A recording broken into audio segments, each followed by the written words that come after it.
Muchas gracias, Gemma. Soy yo el agradecido, naturalmente, tanto en lo que concierne a la comisión como en lo que concierne a esta invitación para estar aquí con ustedes con una de las obras más relevantes de la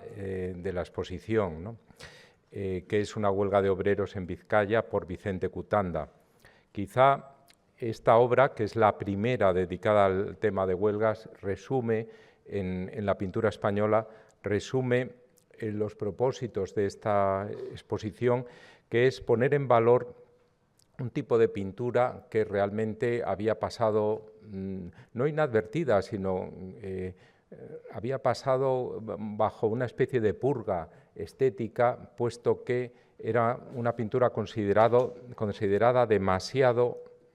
naturalista para el gusto que comenzó a dominar a partir del postimpresionismo y luego con las vanguardias, de tal manera que solo se ha expuesto en el Prado en la última reinstalación de las colecciones, que data de 2021. 2021, después de la pandemia, se reinstalaron las colecciones. Realmente, para ver esta obra y comprender lo que supone en el año 1892 y su triunfo inmediato, puesto que recibe una medalla de primera clase en la Exposición Nacional, ese año internacional de Bellas Artes de 1892, vamos a ver cómo Cutanda se perfila. Es un artista nacido en 1850, que se forma en la escuela que entonces se llamaba Superior de Pintura, Escultura y Grabado de Madrid, y al cual en sus primeras obras importantes, él nace en 1850, accede un poco tardíamente porque duda entre dedicarse a la arquitectura y dedicarse a la pintura, y su primera comparecencia en una exposición nacional con una obra de gran tamaño, y ya este es un factor que vincula el final de la pintura de historia con el inicio de la pintura social. En 1887 recibe una medalla de tercera clase por esta obra Los pies del Salvador, que es una matanza de judíos en la Edad Media. Es decir, un tema de gran efectismo, de gran crueldad y de gran dramatismo y movimiento, en donde el artista, de algún modo, se siente atraído por lo que concita el interés de los artistas de la última generación de pintura de historia: la captación atmosférica, los movimientos de masas, el deseo de impresionar mediante una pintura enormemente expresiva al espectador, de poner en pie un episodio de la Edad Media con tal capacidad de evocación que el naturalismo, con su énfasis en el dibujo y también la luz y también el tratamiento bastante sintético, son los instrumentos de los cuales se vale el artista para ello. El punto de partida, evidentemente, es el último Rosales, el Rosales que en 1871 presenta La muerte de Lucrecia, obra que el pintor ve, puesto que entonces tiene 21 años, él había nacido en el 50, y de la cual extrae, como otros compañeros de generación e incluso artistas más jóvenes, extrae un gran partido como modelo pictórico, ¿no? En 1890 la presencia de Rosales es todavía más acusada, y de ese cuadro en concreto, en La muerte de Sertorio, traicionado por los suyos y muerto, como vemos en esta obra también enormemente dramática. Los temas luctuosos y los temas de este tipo atraen muchísimo a este artista, que es considerado por los críticos entonces como un artista que tiene que ver con la búsqueda de sensaciones. Por eso le llaman sensacionalista, con un término que no tiene exactamente el mismo valor semántico que hoy, pero que sí recoge ese deseo de dirigirse a las sensaciones del espectador, como buena parte de la última pintura de historia. Y como hará la pintura social que inmediatamente va a sucederla. El ámbito de la pintura industrial en el que Cutanda va a destacar con los temas de huelgas y con otros asociados a ella, tenía una larga tradición y había sido o estaba siendo practicado en una obra casi simultánea, solo un año después, posterior, por otros artistas como Juan Luna y Novicio, pintor que en este caso Los Ferrones es un tema de fragua que había aparecido en esa tradición de los maestros del norte y en esa tradición de claroscurismo muy dramático que se ve en la Escuela de Utrecht, en el primer Rembrandt, en Rite of Derby, también en cierto Rembrandt y en cierto Turner también, ¿no? Y todo eso va a confluir en una dirección en la cual se emplean estos recursos de claroscurismo dramático para caracterizar y representar de una manera muy elocuente las pinturas relacionadas con los temas industriales, con los de la fragua, que ya Goya también había tratado. Pero en segundo lugar también otros artistas como Rusiñol, en esta obra que está en la exposición, 3 años anterior a una huelga de obreros en Vizcaya, pone en valor un tipo de composición también que en parte está relacionada con la búsqueda velazqueña de profundidad y de ritmos a intervalos fijos y con una iluminación lateral y de fondo como en la obra de Velázquez, pero que al mismo tiempo saca partido también del enfoque fotográfico. Ya saben la importancia que tiene la fotografía en estos años y los préstamos en las dos direcciones entre las dos artes, ¿no? Aquí ven exactamente el mismo tipo de iluminación en esta obra del interior de la fábrica de explosivos de Santa Bárbara en Lugones de Edmundo Lacassette, hacia 1885. También el fotógrafo puede haber sido influido por esta visión velazqueña en su deseo de hacer de la fotografía un verdadero arte, con todas las características que posee la pintura, que se convierte en modelo para la fotografía del mismo modo que la fotografía no solo es un instrumento auxiliar, sino también un modelo para la pintura naturalista. También en el arte español, esta obra que tenemos también pionera, porque es del año 82, nada menos que 10 años antes de la huelga de obreros en Vizcaya, no habla de huelgas, pero sí habla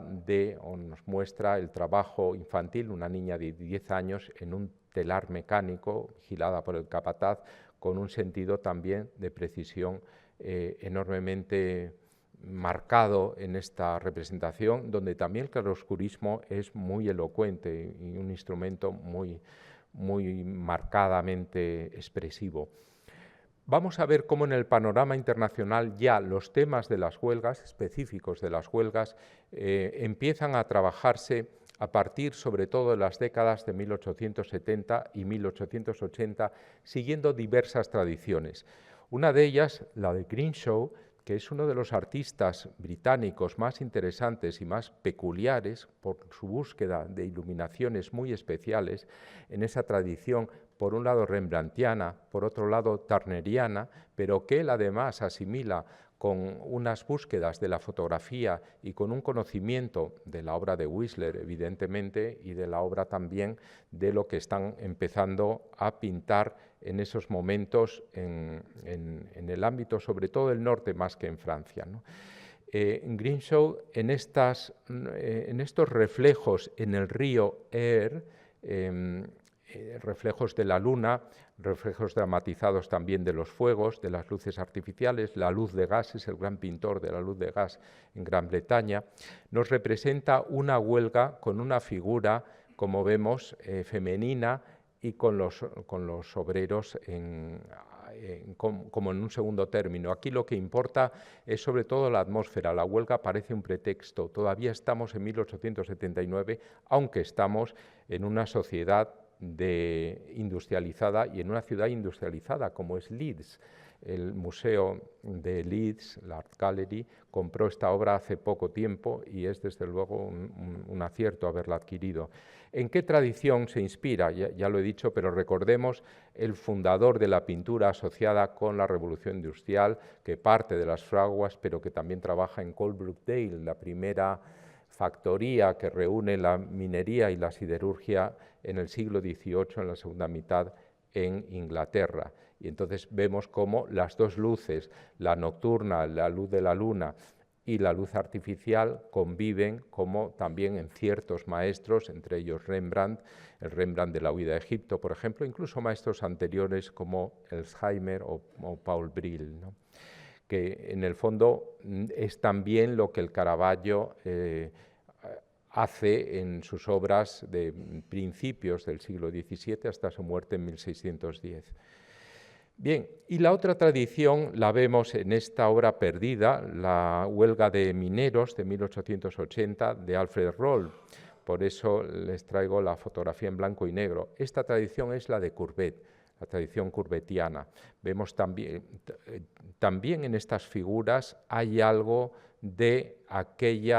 aquel elemento realista que existía ya, como han visto los historiadores en las últimas décadas en Géricault, el autor de La Balsa de la Medusa, y entonces de Géricault pasa a Cierto de la Croix y pasa después a Courbet, ¿no? Recuerden el entierro de Ornans, y esto pasa a este naturalismo de Alfred Roll, un pintor muy relevante en las décadas de 1880 y 1890. Una réplica de esta obra conservada, malamente restaurada por un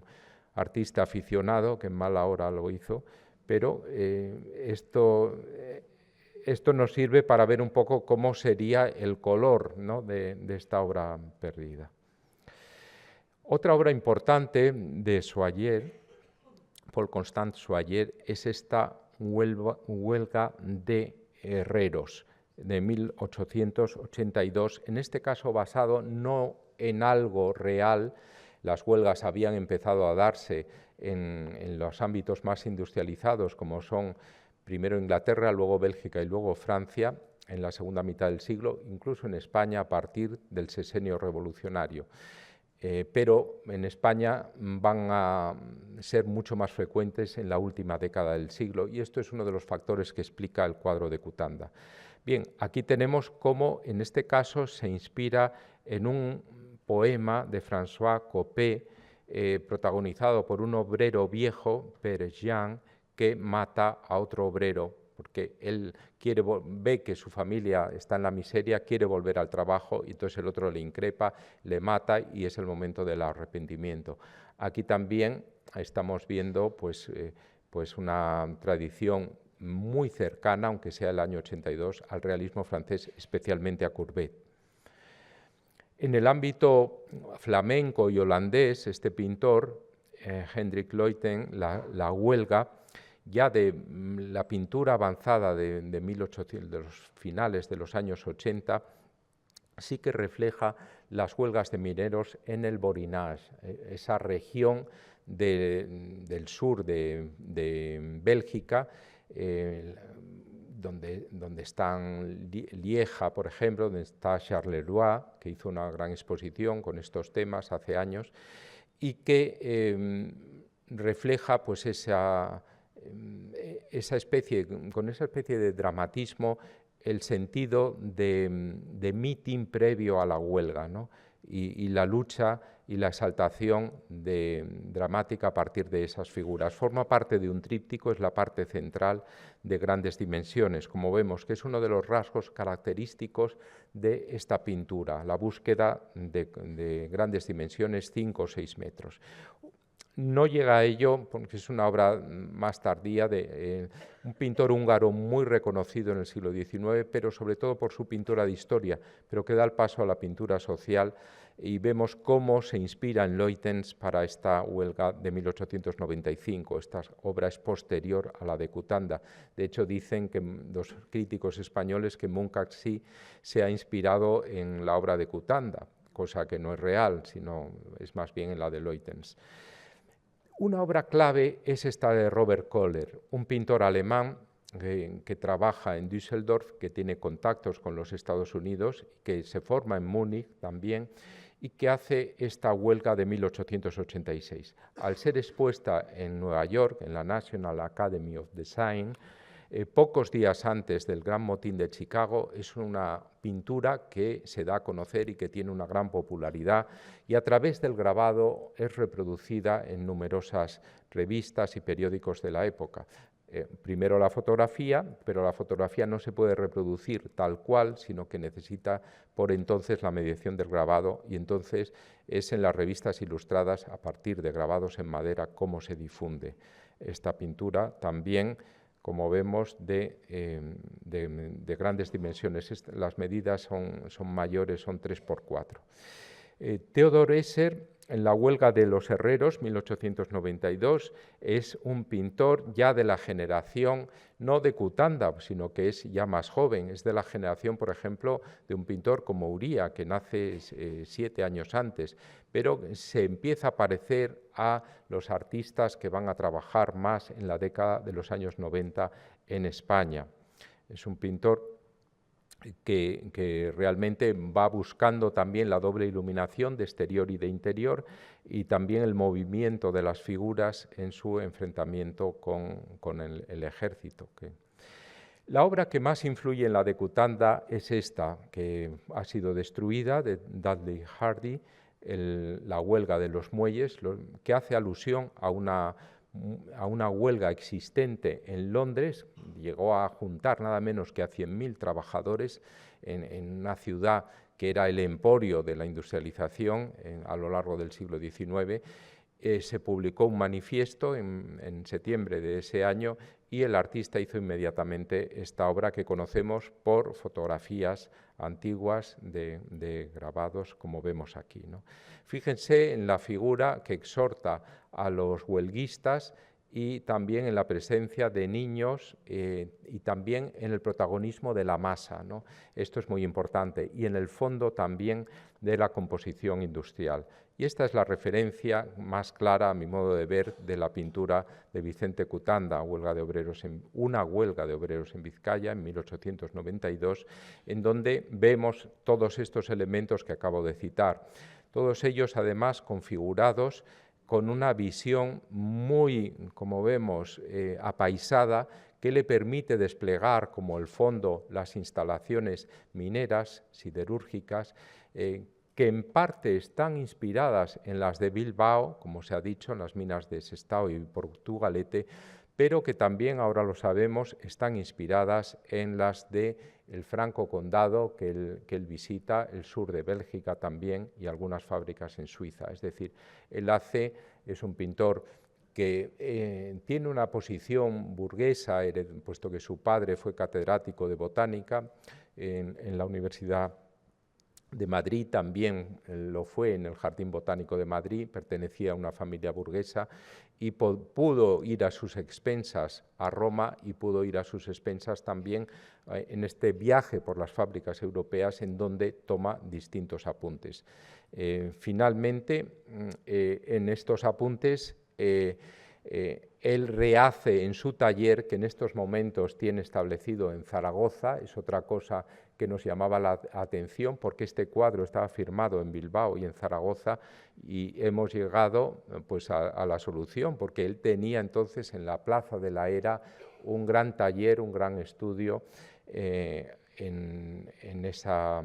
localidad aragonesa. Realmente el artista se valió entonces seguramente de fotografías, seguramente sobre todo de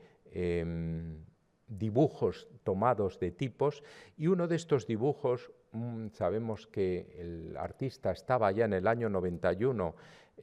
buscando tipos en Bilbao, en Baracaldo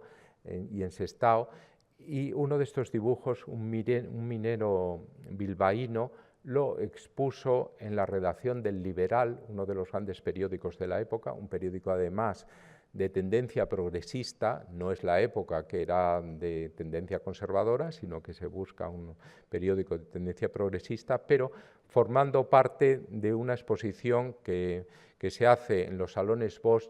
para representar a los distintos artistas que habían querido ayudar a las víctimas de las inundaciones de Almería, que habían suscitado pues un terrible daño para para los agricultores en Consuegra y en Almería. Entonces se hizo a beneficio de esas víctimas. Esto era relativamente frecuente entonces. Los pintores donaban apuntes y sabemos que Cutanda donó este minero bilbaíno que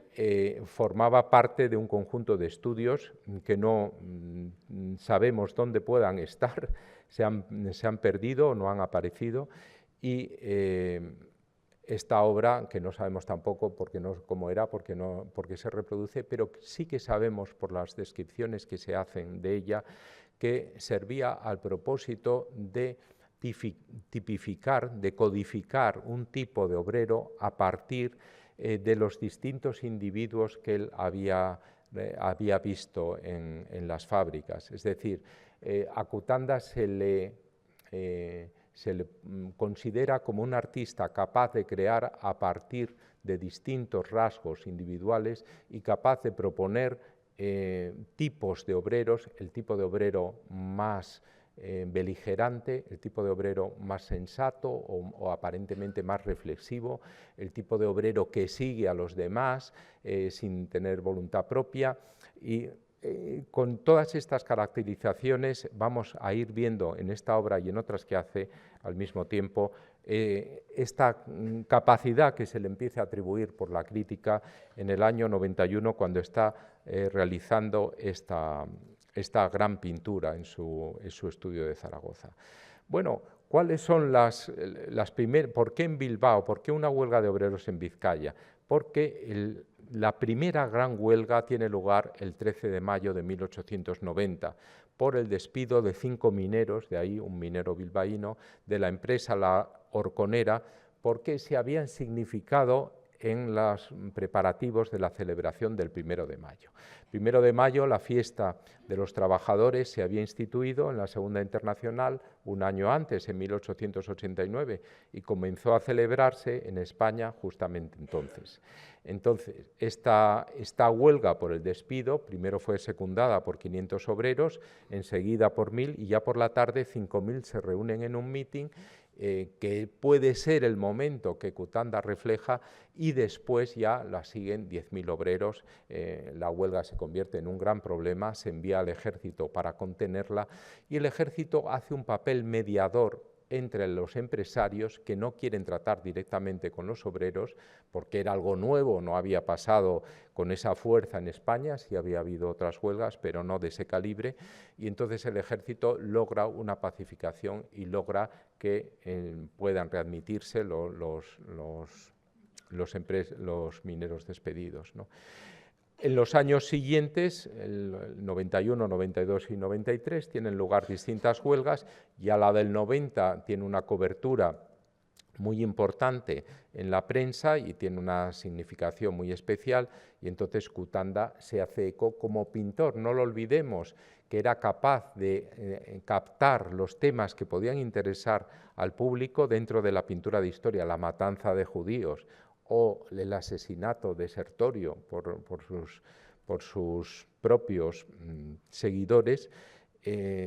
Capta también o individualiza también en estos temas un factor de atracción contemporáneo para el público. Son los temas del día que llamaban, a partir de 1889, el triunfo en la Exposición Universal de París de una sala, de una visita del médico jefe a la sala del hospital, pues realmente pone en valor este tipo de pintura que sustituye totalmente a la de historia. Al mismo tiempo, también hay que hacerse idea de la importancia que tiene la difusión de la gran novela sobre la huelga, que es Germinal, de Émile Zola, en 1885, rápidamente traducida, y de cómo esta visión de una parte de la sociedad muy importante numéricamente, que tiene un protagonismo que antes no tenía y que se visibiliza a través de las huelgas, y que además expresa su conflictividad en la sociedad, cómo todo esto pues, es captado por todas las clases sociales, especialmente las que van a las exposiciones nacionales, que son sobre todo clases medias, incluso clases medias bajas. Entonces iban a ver las exposiciones nacionales no solo la burguesía, sino también esas clases medias y por tanto esta obra fascina y es una especie de golpe espectacular a los restos de la pintura de historia y de sanción para la pintura, para el triunfo definitivo de la pintura social, ¿no? Recordemos que también los socialistas, de algún modo, habían un partido que había ejercido un papel importante a través de la figura de Pablo Iglesias en la conducción de estas huelgas, también salen reforzados de la celebración de estas huelgas y se constituyen como el partido que de algún modo encauza todas estas reivindicaciones, lo mismo que los sindicatos, la fundación de la Unión General de los Trabajadores, que en 1888 todavía no tiene un ideario socialista que va a tener después, ¿no? Bien, después hay otras huelgas muy importantes, porque es clave para el cuadro de Uría, la huelga de los ferrocarriles del norte en Valladolid, porque también tiene un seguimiento enorme, no solo en Valladolid, sino que también pasa a Barcelona. Y luego recordemos que la legislación no permite la huelga, las huelgas no están permitidas, solo lo estarán a partir de 1909. Ahí hay estos hitos, el reconocimiento de la protección de los trabajadores accidentados, solo es en 1900. En 1902, la circular de la Fiscalía del Tribunal Supremo respecto a los conflictos laborales también establece una cierta cobertura legal que permite la permisividad con respecto a algunos de los conflictos, y luego es muy importante la creación del Instituto de Reformas Sociales en relación con el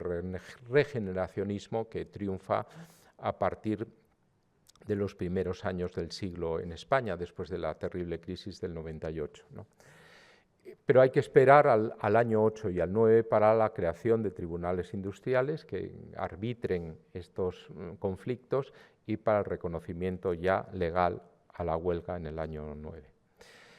Bien, aquí ven cómo ese carácter de friso es muy importante en la configuración de la obra de Cutanda y ese carácter de multitud. No tiene este formato tan apaisado ninguna de las obras precedentes, y esto es un acierto del pintor. ¿Por qué? Porque permite desplegar casi como si fuera una panorámica la magnitud extraordinaria de esa catedral del hierro, como denominaba Regoyos a las minas de Gallarta, esa catedral siderúrgica que eran entonces las minas de Sestao, ¿no? Y la fábrica siderúrgica en este caso de Sestao, ¿no? Ven también la importancia del humo, la importancia del fuego, elementos dramáticos propios de la revolución industrial y elementos también que suscitan no solo son propios de lo que se representa, sino que además suscitan la inquietud del espectador, ¿no? Ven también como en el hecho de que los obreros estén captados de espaldas, solo apenas hay 2 o 3 de perfil, pero la mayoría están de espaldas, es algo que reprochan, por ejemplo, algún crítico como Federico de Valar, como diciendo, no, tenían que estar de frente para ver sus expresiones, pero es algo que visto desde hoy, reflexivamente, podemos considerar como un acierto, puesto que lo importante no son los individuos, sino el conjunto, lo que expresa ese valor de la reivindicación es el número, ¿no? 10.000 obreros en un mitin enardecidos por el orador, que es el que se recorta de perfil, igual que estos dos, ¿no? También en la composición vemos cómo hay unas figuras que nos llevan desde atrás hacia adelante y que nos introducen en la composición, alguna de ellas con el martillo, un elemento de agresividad. Ya hemos visto que con el martillo en la obra de Soyer se mata a uno de los obreros, en ese caso por otro obrero, pero el martillo es también un instrumento, en su caso, de lucha o de defensa, ¿no? Y ven también los brazos en alto como elementos dramáticos y elementos muy expresivos, recortándose las manos además sobre el fondo, como vemos aquí con detalle, sobre el fondo gris claro de la pintura. La ejecución de la pintura es enormemente suelta. En estas enormes dimensiones, piensen que son más de 20 metros cuadrados, se necesita un gran estudio y se necesita también un tipo de pintura que no sea minuciosa y preciosista. Pero este es un artista que se había formado en esa tradición de la pintura sintética propia del último Rosales, como hemos visto sobre todo en La muerte de Sertorio. Y todo ello le permite representar el fondo con una ejecución muy amplia y con un grado de disolución de la pintura también muy marcado. No es una pintura muy empastada en los fondos, es una pintura muy liviana, ¿no? con un disolvente muy marcado. En la proporción el disolvente domina con respecto al pigmento.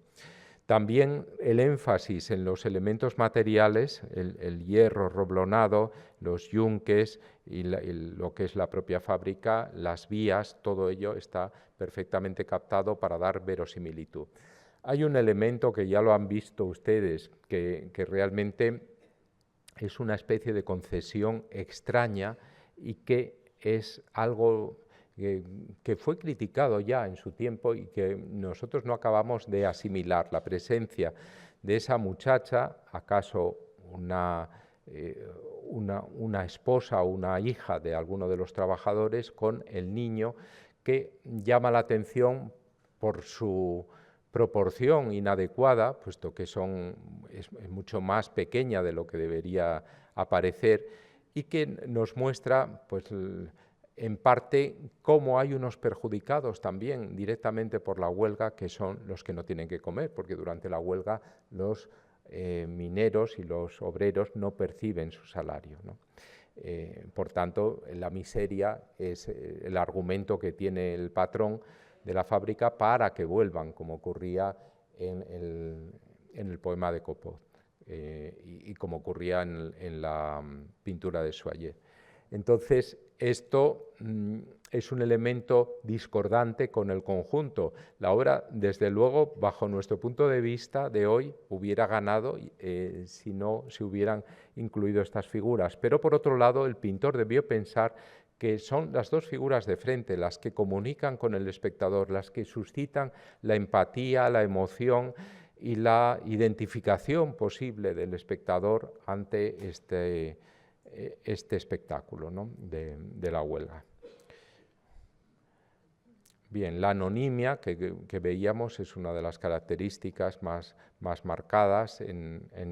tanto en esta obra de Cutanda como en las siguientes. Y luego el marco es muy importante. La historia de esta obra, que fue adquirida por el Estado para el museo entonces todavía el Museo del Prado, puesto que no se había fundado el Museo de Arte Moderno, que se funda en 1894 y que se instala en el 98 en el Palacio de Bibliotecas y Museos, parte de la Biblioteca Nacional. Entonces, el cuadro es depositado en un ministerio, y el Ministerio de Trabajo, y allí rápidamente es puesto en un rulo, puesto que ocupa mucho espacio, es desenmarcado, se pierde el marco original y en 2001-2002 se recuperó la obra del Ministerio, se restauró en 2003-2004 en el Taller del Prado, ocupaba una parte enorme del taller y además se encargó un marco como ven, que simula en madera el hierro roblonado que el propio pintor, y esto se conoce a través de las fotografías que se hicieron de la obra, donde el marco llamaba tanto la atención que las fotografías se incluyó, lo que permitió su restablecimiento. El marco en estas épocas es algo que es muy importante para el cuadro, forma parte del cuadro y siempre que sabemos cómo es un marco lo restablecemos, ¿no? O procuramos restaurarlo si lo conserva, como pasa en muchos de los cuadros de pintura social del Prado, o como en este caso se restablece encargándolo a un taller de marcos, dándole la fotografía y verdaderamente buscando que tenga la calidad precisa, ¿no? Era muy importante el marco y los críticos se hicieron eco de él. Alguno llegó a pensar que era de hierro, tal era, claro, de hierro hubiera sido inmanejable, ¿no? Este cuadro ya pesa muchísimo, ¿no?, con el marco que tiene, pero era tal el efecto que hacía que algunos pensaron que era de hierro. Ven cómo la imagen es enormemente contundente, ocupa prácticamente un espacio central en la galería en la que está. Hay 2 cuadros nada más a cada lado de él y es una galería de 20 metros nada menos de ancho, ¿no? Y es una obra además que fue extraordinariamente influyente y que dio origen, aquí tiene una fotografía de la época de las fábricas de Sestao, las fábricas siderúrgicas, y que dio origen a una especialización de Cutanda en estos temas muy relacionados con el éxito de esta primera obra. Por ejemplo, preparativos del 1 de mayo del Museo de Bilbao de 1894. Esta obra, como ven, el fondo es muy similar, aquí con mayor concreción de estas ruedas dentadas que también nos hacen ver ese elemento de peligro que implican estas tareas, ¿no?, estos trabajos, y en los preliminares o preparativos del 1 de mayo realmente había estado el origen de la primera de las huelgas de 1890, ¿no? Siempre eran frecuentes las algaradas o las huelgas porque era el momento en que en esta celebración los obreros se reunían y expresaban sus reivindicaciones, ¿no?, a través, en muchos casos, como ocurre en Bilbao, de las huelgas. Entonces, aquí la figura del que está leyendo, del que está convocando al resto, una figura de obrero más culto, porque la mayoría no sabían leer ni escribir. Entonces, estamos viendo cómo los convocados son el germen también de una huelga, es decir, hay en Cutanda un deseo muy característico de los artistas de esta época por crear grandes frescos de escenas que permitan restablecer todo un conjunto susceptible de ser considerado como una narración. Bueno, hoy dirían un relato, ¿vale? Entonces, esto ocurre, por ejemplo, con las escenas de naufragios, con los marineros que salen a la pesca, el naufragio y luego la rogativa de acción de gracias. Y esto ocurre, en este caso, es lo previo a la huelga, estos preparativos del 1 de mayo que hace Cutanda. Hay que decir que Cutanda nunca se va a volver a enfrentar con un cuadro de esas dimensiones, de 6 metros, sino que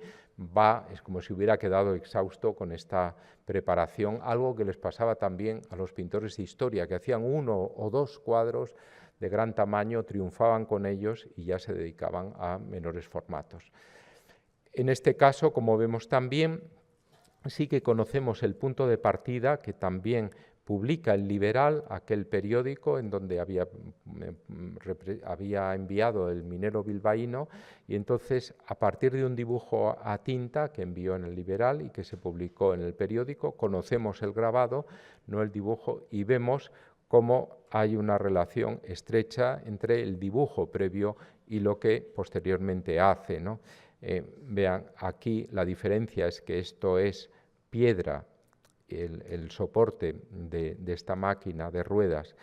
y en este caso es madera en el dibujo. También aquí hay algunas figuras que cambian ligeramente y sobre todo esta, que pasa de ser una figura casual o circunstancial a ser una figura que evoca al orador del mitin en la huelga de obreros en Vizcaya, con el cual está evidentemente muy relacionado. Los mismos tonos grises del fondo que en la huelga de obreros en Vizcaya, ¿qué nos están diciendo? La fascinación por la obra de Velázquez, que era el gran pintor de los grises y que de algún modo singulariza como referencia prestigiosa el tratamiento de los artistas españoles de los temas de pintura social. Dicen, nosotros tenemos mucho que aportar a la pintura social, a la pintura naturalista. ¿Por qué? Porque tenemos a los grandes maestros, igual que en la literatura se tiene a Cervantes, el primer autor realista en la tradición de la novela, ¿no? Es el gran creador de la novela, igual que está ahí Cervantes como referencia de los grandes escritores como Pérez Galdós, Clarín, Pardo Bazán. Del mismo modo, Velázquez es la gran presencia que está detrás de todos estos artistas y al cual le estudian en el Museo del Prado, tanto Cutanda como otros, incluido el pintor José Uría, que sabemos que copia además cuadros específicos de Velázquez, entre ellos las Meninas. También fíjense cómo este obrero que lee a sus compañeros el meeting también está en el Comité Rojo de Graner. La lectura como elemento de dinamización política en el cuadro que está en la exposición, igualmente que aquí. Y también fíjense en esta obra, que es una portada de La lucha de clases, un periódico revolucionario en donde, igual que en el socialista, recurren a Cutanda para ilustrar los números del 1 de mayo. Son periódicos que son muy baratos, entonces no admiten ilustraciones, pero el 1 de mayo hacen un esfuerzo y encargan a distintos artistas, entre ellos Cutanda es el más socorrido porque está especializado en estos temas, y aquí tenemos a un tipo de obrero culto, mayor, reposado, sereno, esa tipología. A lo Pablo Iglesias podríamos pensar que está instruyendo a otros obreros, a otro obrero en este caso. También el énfasis en lo espectacular de estas grandiosas fábricas y de los obreros trabajando en ellas, bajo un punto de vista meramente sensacionalista o de espectacularidad, sensacionalista en el sentido que les decía, no en el término de hoy, ¿no?, sino que busca esas sensaciones de espectáculo, pues está visto en estos recuerdos del País de Hierro. También la palabra recuerdos, que tiene un origen en la pintura romántica, recuerdos, por ejemplo, de Cataluña, es el paisaje catalán, o recuerdos de Granada, el paisaje de Granada de Muñoz de Gren en el cuadro del Prado, el otro cuadro era de Rigal. Es un tipo de término o de vocablo que nos hace ver que no es una plasmación directa de una representación, no es que Cutanda vaya ahí y pinte del natural, no. Recuerdos es algo que él ha visto, pero fragmentado. Él ha tomado apuntes y los reúne en esta composición. Y la tercera obra, que forma parte de esa trilogía de distintos tamaños, esta es también del Museo del Prado, Epílogo, 1895, la titula así. De algún modo, preliminares del 1 de mayo es el origen del meeting, de la huelga, luego está la huelga y después hay un epílogo para decir que la huelga realmente es importante, puesto que el trabajo de los obreros, todavía en el 95, los obreros accidentados no tenían una cobertura financiera, económica, después de su accidente, ni las familias. Esto se establece a partir de 1900. Entonces, de algún modo, esta obra que señala el peligro del trabajo de los obreros, el accidentado no se ve, está en esta camilla, atendido por este obrero sanitario, y seguido pues, por el guarda que está abriendo paso y con el pinche, diríamos, que él lleva la ropa del accidentado, mientras que los otros reflexionan sobre el accidente que les podía tocar a ellos, ¿no?, haberles tocado a ellos. Este cuadro, además, que está enfrente de la huelga, está pintado con un mayor detalle, con una mayor compacidad, no es tan disuelto como el de la huelga. Claro, las dimensiones lo permiten porque no llega a 2 metros, pero inicialmente el artista había querido hacer algo más espectacular. Lo sabemos por una reseña de Francisco Alcántara en El Imparcial, cuando está preparándose el cuadro. Y ahí lo tienen. Sírvele de fondo el gran taller de la Vizcaya, que es donde él trabaja los temas escenográficamente. En los laminadores, en el taller de laminadores, ha ocurrido un accidente, como demuestra la deformación de la gran viga de hierro enrojecido que de ellos acaba de salir. Un tema, el del hierro enrojecido, que no hemos visto como gran protagonista, sino que suele estar en segundo término. Y en el accidente ha habido víctimas. En primer término, esta era la primera idea del artista que llegó a plasmar en la pintura y que vio Alcántara, que lo describe después. Corre despavorido un sacerdote a prestar los auxilios espirituales. Síguenle el acólito y los compañeros de las víctimas con el terror pintado en los rostros. Las vestiduras sacerdotales hacen más siniestras las profundidades del imponente y tristísimo fondo donde los hombres parecen hormigas al lado de gigantes de hierro. Bueno, esto evidentemente y por suerte para nosotros desapareció en el cuadro, es mucho más contenido y por tanto es mucho más elocuente que no una visión que hubiera sido susceptible de una ilustración. De hecho, se conserva una ilustración también más serena que lo que Alcántara describe, los últimos auxilios, que está describiendo un accidente mortal y que, claro, el acólito no está corriendo y los obreros tampoco están con una cara de terror, sino que ya han asumido pues, la triste noticia de que va a morir el compañero accidentado, ¿no? Ven que esta es un guas publicado en el álbum Salón, en su número 1, en 1897, ¿no? Pero fíjense también cómo en otras pinturas, como sobre el campo de batalla,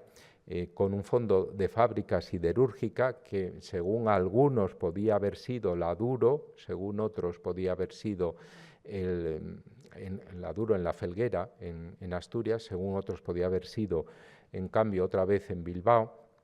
pero en el fondo Cutanda tenía un arsenal de documentos gráficos muy relevante y hacía sus propias composiciones para representar lo que él quería. Sobre el campo de batalla, pues es el accidentado atendido por el médico, como vemos aquí, con esos rasgos de circunstancialidad y con esas expresiones también pensativas y reflexivas de los que le rodean, ¿no? Hay una especie de compañerismo y de empatía evidente entre los obreros, como efectivamente ocurría, ¿no? Fíjense cómo en este otro Fuera de combate también es el mismo tema del accidentado en 1896. Esta obra sí se conserva, la donó el autor, que luego fue profesor de la Escuela de Artes y Oficios en Toledo y académico de esta academia, y allí está. Y fíjense entonces cómo la idea de Goya, el albañil herido, está en la composición también, ¿no? Luego vendría, después del accidente, podría venir los últimos auxilios